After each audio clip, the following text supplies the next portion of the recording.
For over 5 years, President Goodluck Jonathan was on the saddle. He ran the affairs of government with support from his ministers. They would have continued if he had won the 2015 presidential election, but that was not to be following the defeat he suffered in the hands of General Muhammadu Buhari. This is time to go. Despite the numerous challenges, President Jonathan beats his chest that he has done well and will not want to be witch-hunted. I believe we have done our best, and Nigerians will continue to assess us, even though we operated under an extremely difficult situation. Maybe because politics in Nigeria is just maturing. We witnessed the longest strike, ASU strike. I don't think we have ever witnessed a strike that lasts almost 6 months. And we believe that that strike was partially politically motivated. Even the last fuel scarcity, to me, was something one can clearly say it was an act of sabotage. This government has few days to go. That is definitely not the time you expect massive strikes, using marketers and unions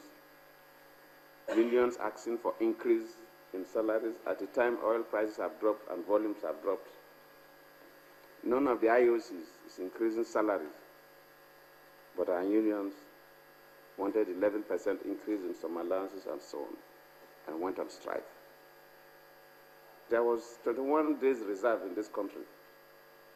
It's not as if we had no products, but they just refused to lift. Diesel was deregulated long ago. So the issue was not the product. But people will feel that they must bring this government to its knees, even when they know we have few days to live. But we thank God that we are getting over it, and God will see us through. Some people are even calling for the probe of the government. I agree in Nigeria there are a number of things that we could probe. Very, very many things. Even debts owed by states and debts owed by this nation from 1960 up to this time. They say this is the Jonathan administration that is owing all these debts.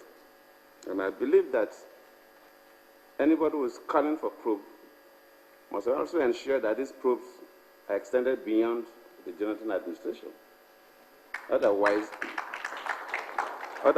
to me, it will be witch-hunting. If you are very sincere, then it's not only the Jonathan administration that you probe.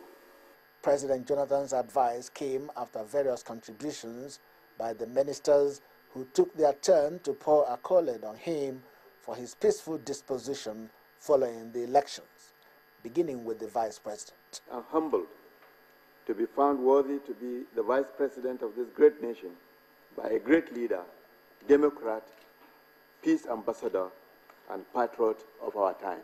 Some of the ministers, it was time for stock-taking, while many others offered supplications. You have introduced a new leadership benchmark and indeed introduced a new attitude to the management of electoral outcomes. The lessons of these 4 years will ever live with me. As far as I'm concerned, the president believes in Nigeria.